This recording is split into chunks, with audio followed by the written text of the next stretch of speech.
بسم اللہ الرحمن الرحیم والسلام علی من اتبع الہدی۔ ہدایت کی اتباع کرنے والوں کو راحت دو جہاں قرآن چینل کی طرف سے سلام عرض ہے۔ تمام تعریفیں اس پروردگار کے لیے ہے جو جسے چاہتا ہے بے حساب رزق عطا فرماتا ہے۔ لاکھوں درود و سلام ہوں محمد و آل محمد پر۔ سامعین کرام صاحبان ایمان، ہمارے آج کے سبق کا موضوع ہے سورہ آل عمران کی آیت نمبر 37۔ تو آئیے پروردگار کے پاک نام سے اپنے سبق کا آغاز کرتے ہیں۔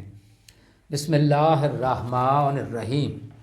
فتقبلها ربها بقبول حسن وانبتها نباتا حسنا وکفلها زکریا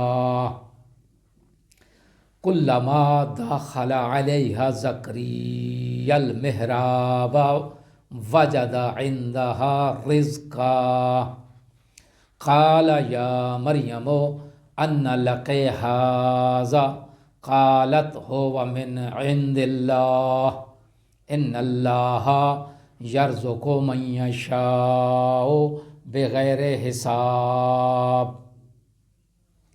آیت کا ترجمہ۔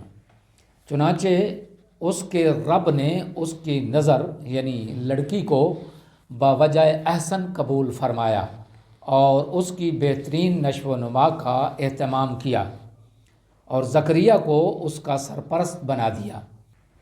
جب زکریا اس کے حجرہ عبادت میں جاتے تو اس کے پاس طعام موجود پاتے۔ پوچھا، اے مریم، یہ کھانا تمہارے پاس کہاں سے آتا ہے؟ وہ کہتی ہے کہ اللہ کے ہاں سے، بے شک خدا جسے چاہتا ہے بے حساب رزق عطا فرماتا ہے۔ آیت کی تفسیر۔ یہ اس وقت کا ذکر ہے جب حضرت مریم سلام اللہ علیہا رشد کو پہنچ گئیں۔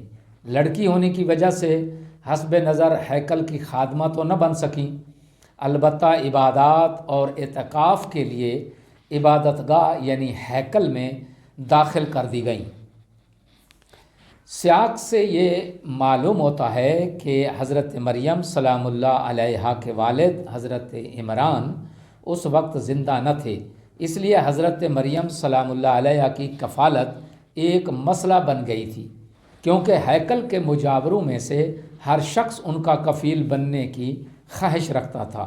حضرت زکریا علیہ السلام کی زوجہ اور حضرت مریم سلام اللہ علیہا کی والدہ یہ آپس میں بہنیں تھیں، اس لیے یہ ایک ترجیح بنتی تھی کہ حضرت مریم سلام اللہ علیہا ان کی کفالت میں دے دی جائیں، کیونکہ خالہ ماں کی جگہ ہوتی ہے، لیکن دوسرے لوگ اس پر راضی نہیں ہوئے۔ آخر قرآن اندازی ہوئی تو قرآ بھی حضرت زکریا علیہ السلام کے نام نکل آیا۔ چنانچہ حضرت زکریا علیہ السلام نے حضرت مریم کو ہیکل کے حجرہ عبادت میں سے ایک حجرے میں بٹھا دیا اور وہ حضرت مریم سلام اللہ علیہ کے حجرے کا قفل لگا دیتے تھے اور خود ہی آ کر کھولتے تھے، لیکن یہ دیکھ کر انہیں تعجب ہوتا تھا کہ حضرت مریم سلام اللہ علیہ کے پاس بے موسم کے میوے اور کھانے کی چیزیں موجود ہوتی تھیں۔ یہ لفظ جو اس آیت میں کلا ما استعمال ہوا ہے، اس سے معلوم ہوتا ہے کہ یہ واقعہ ہمیشہ پیش آتا تھا۔ ظاہر ہے کہ حضرت زکریا علیہ السلام نے ان تمام ذرائع کا مطالعہ کیا ہوگا جہاں سے کھانا آ سکتا تھا، لیکن بے موسم کے میوے یہ کہاں سے آتے ہیں؟ اس لیے پوچھا مریم سے کہ کھانا کہاں سے آتا ہے، تو جناب مریم سلام اللہ علیہ نے جواب دیا کہ یہ کھانا اللہ تبارک و تعالیٰ کی جانب سے آتا ہے۔ آیت میں بیان ہونے والے اہم نکات۔ پہلا نقطہ یہ ہے کہ مریم سلام اللہ علیہ کی تربیت کے لیے اللہ نے حضرت زکریا کو منتخب فرمایا تاکہ معصوم کا مربی بھی معصوم ہی ہو۔ اور دوسرا اس میں یہ ہے کہ کرامات کے لیے نبی ہونا ضروری نہیں ہے۔ تیسرا نقطہ اس میں یہ ہے کہ معصوم ہستیوں کی صحیح تربیت کا بندوبست اللہ تبارک و تعالی خود فرماتا ہے۔